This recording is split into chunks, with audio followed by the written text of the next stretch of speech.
सनातनियों की पहचान है शंख। क्या पहचान है? शंख की अद्भुत महिमा है। शंख का पानी पीने से हड्डियां मजबूत होती हैं भैया। हाँ, कोई कमजोर हो, ज्यादा हड्डी टूटती हो, रोज शंख का पानी पियो। नकली शंख का मत पी लियो, कैल्शियम बारे का, वरना टूट उल्टी जाएगी। हाँ, असली शंख का।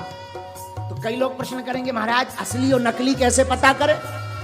जो असली शंख होगा उसको और नकली शंख होगा उसको, दोनों को आप पानी में डालो, खारे पानी में, नमक वाले पानी में 7 से 10 दिन तक के लिए।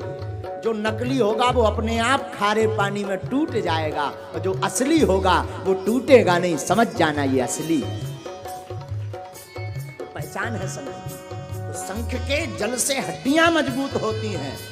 और हमने सुना, कल हमें एक वैज्ञानिक बता रहे थे, 1928 में बर्लिन की यूनिवर्सिटी में एक शोध किया गया शंख के ऊपर। 1928 में बर्लिन की यूनिवर्सिटी में महाराज जी शोध किया गया शंख के ऊपर में, जिसमें ये निकला कि शंख की ध्वनि से, एक बार 2 मिनट की ध्वनि से 1.25 करोड़ विषैले विषाणु मर जाते हैं। इतनी महिमा है शंख। ये हम नहीं कह रहे, वैज्ञानिक मान रहे हैं। बर्लिन की यूनिवर्सिटी में ऐसा शोध किया। और क्या कहे शंख की महिमा। शंख की महिमा से भूत तो भागते हैं, शंख की महिमा से धर्ममय वातावरण तो बनता है।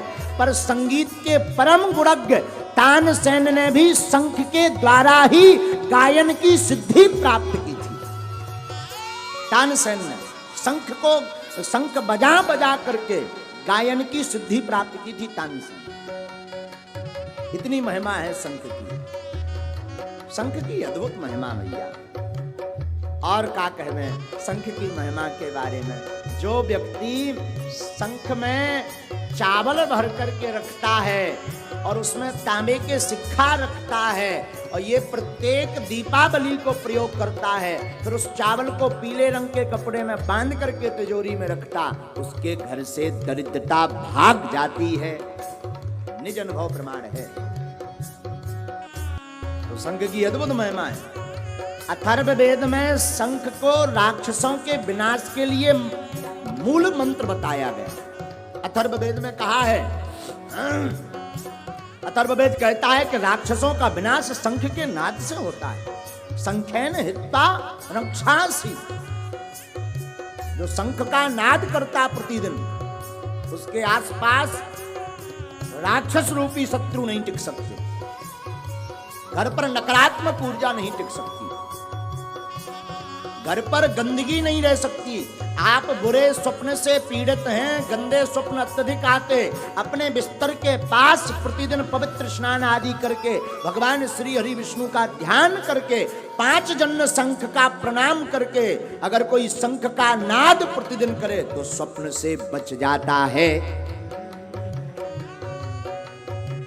तीसरी बात, शंख बजाने का एक और फायदा है भैया। क्या फायदा है? जो शंख को बजाता है तो भूतवा प्रेतवा भग जाते हैं और ठाकुर जी के भक्त आ जाते हैं। हाँ, अगर कोई महात्मा चला जा रहा हो रास्ते से, आप फूंक दो, हाँ शंख, और शंख फूंक दो तो जितने भूत प्रीत है वो तो गो हो जाएंगे।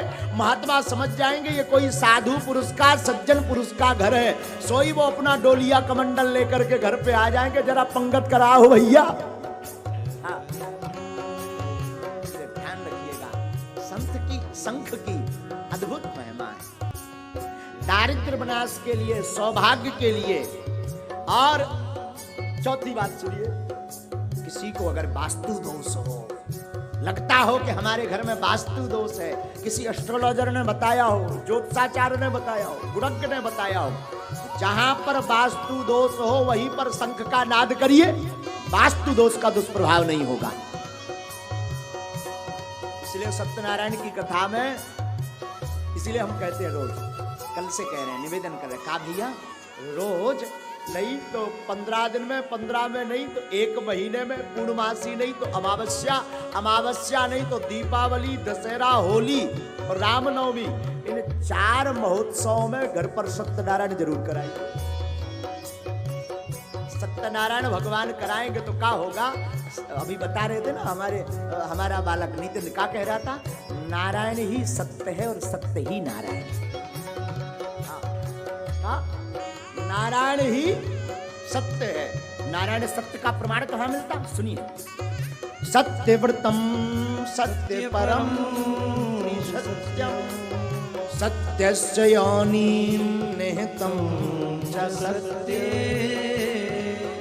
सत्यस्य सत्यम मृतनेत्र सत्यम सत्यात्मकं त्वां शरणं प्रपन्ना।